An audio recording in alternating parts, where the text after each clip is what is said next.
Greetings. Today we will hike a trail I call the Canyon Rim Hike at Clifty Falls State Park. A favorite hike of ours is one I like to call the Canyon Rim Hike. This is my name. You will not find it on any of the park literature. We usually start this hike at Clifty Falls Shelter.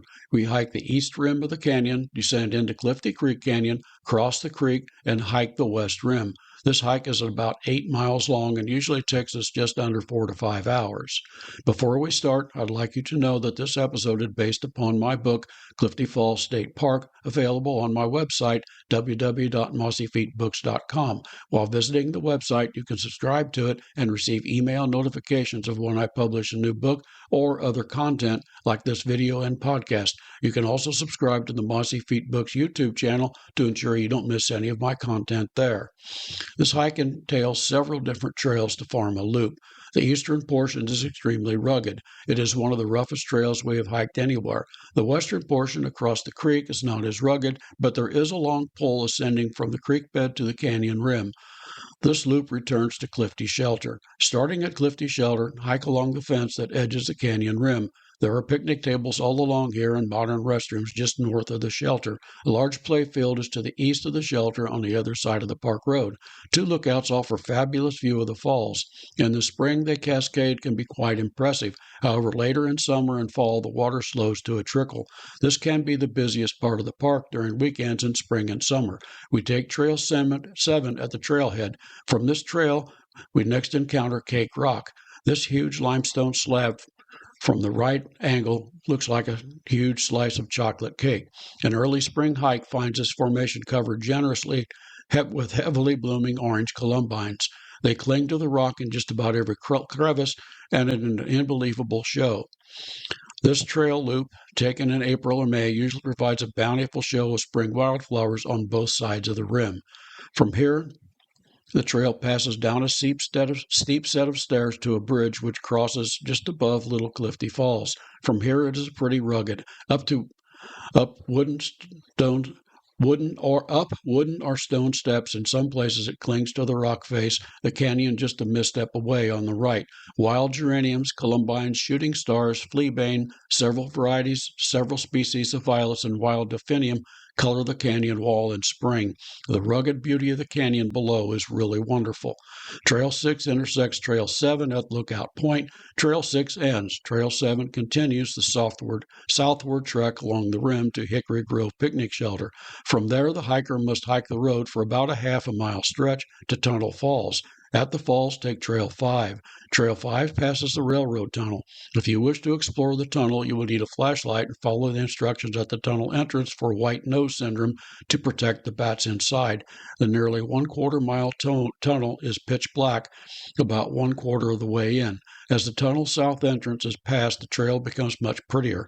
Majestic limestone cliffs tower over the trail on the right. On the left is heavily forested banks that fall steeply into the canyon. The forest floor is blanketed with geraniums, wild phlox, and other wildflowers in the spring.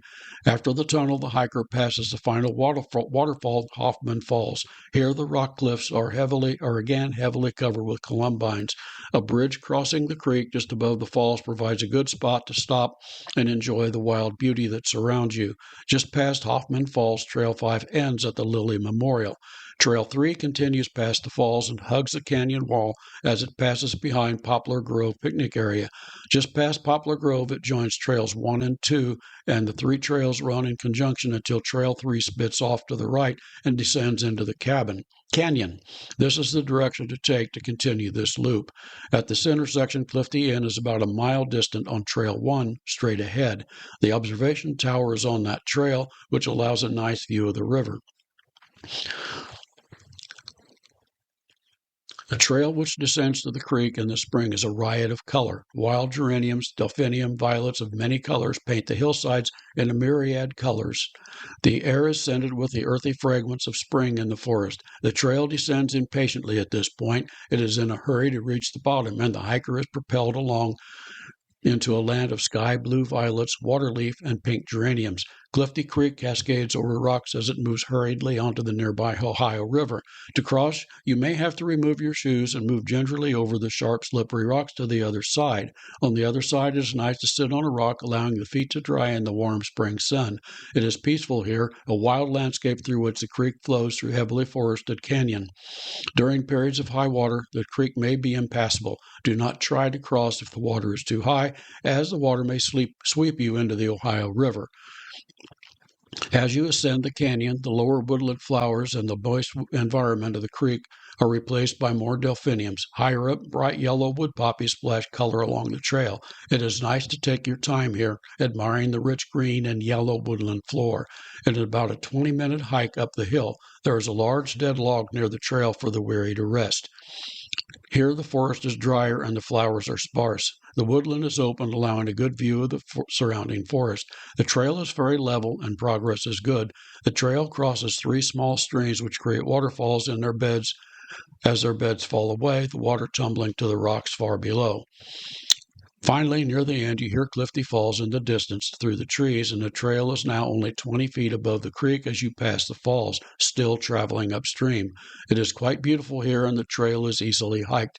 After crossing the creek again, the hiker ascends a steep wooden stair to the parking area. Here is just a short distance to the parking lot. I'm not sure what the next topic will cover. However, it will be an episode based on one of my books on the Indiana State Park Travel Guide series available on my website, www.mossyfeetbooks.com.